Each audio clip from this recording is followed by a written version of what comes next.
Students अस्सलाम वालेकुम। आज हम क्लास 5 के इंग्लिश की पोएम द ईगल पढ़ेंगे। जो द ईगल ये पोएम है, ये लिखी है अल्फ्रेड टेनीसन ने। तो इस पोएम में इसने ईगल के बारे में बोला है कि ईगल कितनी पावरफुल और इसको कितना फ्रीडम होता है, कितनी ब्रेव होती है। ये ईगल जो क्रिएचर है ये कितना ब्रेव होता है, तो इसके बारे में इसने यहाँ पे बोला है। तो आज हम यही पढ़ेंगे। तो लेट्स स्टार्ट द पोएम। तो फर्स्ट लाइन में लिखा है, he clasps the crag with crooked hands. He clasps the crag with crooked hands. इसने पकड़ रखा है, यानी कि ईगल ने पकड़ रखा है मजबूती के साथ चट्टान को। विद क्रूक्ड हैंड्स, क्रूक्ड मतलब वो टेढ़े, हैंड्स मतलब हो गए पंजे। तो यहाँ पे बोल रहा है ये पोएट कि ईगल ने चट्टान को पकड़ रखा है मजबूती के साथ अपने टेढ़े पंजों से। तो यहाँ पे इसने डिस्क्राइब किया है क्रिएचर ईगल को, ठीक है। तो यहाँ पे ही का इस्तेमाल हुआ है, अदरवाइज हम इट का इस्तेमाल करते हैं इन जानवरों के लिए, ठीक है। यहाँ पे हैंड्स है ना, वरना इसके हैंड नहीं होता है, इसके पंजे होते हैं। तो नेक्स्ट लाइन है, close to the sun in lonely lands. Close to the सन।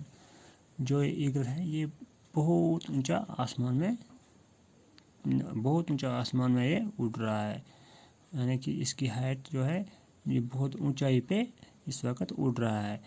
मतलब क्लोज टू द सन का मतलब हो गया जहाँ पर कोई नहीं जा सकता है, यानी कि ये इतनी ऊंचाई पे उड़ रहा है, इतना ऊंचाई चढ़ा है कि वहाँ पे और कोई क्रिएचर नहीं जा सकता।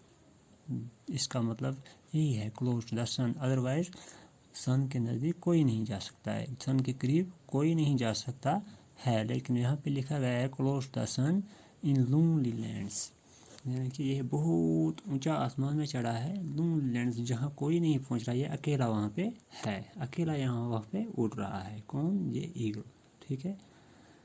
तो eagle is near the sun, ठीक है ना।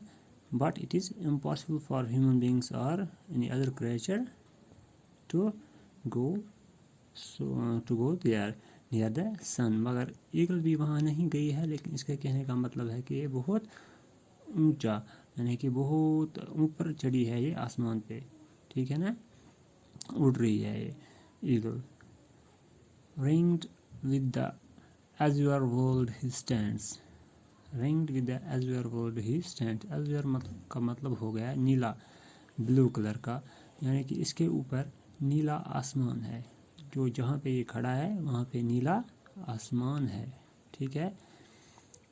The wrinkled sea beneath him crawls। और जिस ऊंचाई पे बैठा है वहाँ से अगर नीचे की तरफ देखेंगे तो नीचे क्या दिख रहा है? ब्लू सी, यानी कि समंदर दिख रहा है। जो कि लग रहा है समंदर में जो मूवमेंट हो रही है, वहाँ से लहरें उठ रही हैं, वो ऐसे लग रहा है जैसे कोई क्रॉल करते करते चल रहा है, ठीक है ना। रेंगते रेंगते वो चल रहा है, उसकी वो वेव्स, ठीक है, समंदर की। He watches from his mountain walls. और जो ये ईगल है, क्योंकि ये बहुत ऊंचे पहाड़ पे बैठा है, इसने इस पहाड़ की चट्टान को अपने पंजों से मजबूती के साथ पकड़ा है। तो वहाँ से ये क्या कर रहा है? ही वॉच, वो देख रहा है, फ्रॉम हिज माउंटेन वॉल, जो इसका ही माउंटेन वॉल है। मतलब the mountain belongs to this creature, ठीक है ना। तो जो ये माउंटेन है ये इसको बिलोंग करता है, किसको? ईगल को, क्योंकि वहाँ पे और कोई क्रिएचर नहीं जा सकता, इतना ऊंचा कोई दूसरा जानवर नहीं जा सकता है, सिर्फ ईगल जा सकता है, ठीक है ना। तो इसका फ्रीडम, इसकी ब्रेवरी को यहाँ पे ये डिस्क्राइब किया गया है, ठीक है बच्चों। And like a thunderbolt he falls. Thunderbolt, मगर जो ये ईगल है अभी ये बहुत ऊंचाई पे थी, बहुत ऊंचे चट्टान पे ये था जहाँ पे और कोई जानवर नहीं चढ़ सकता।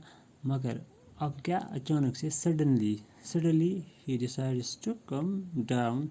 अचानक से इसने फैसला किया कि मैं नीचे आऊँगी, और इसकी रफ्तार क्या होती है? Like Thunderbolt. थंडरबोल्ट का मतलब क्या हो गया? थंडरबोल्ट का मतलब है, थंडर हम बोलते हैं गरज, है ना। वो गरज चमक जो होती है, जब गरज के साथ चमक होती है तो वो चमक पहले आती है, उसके बाद फिर हम साउंड सुनते हैं।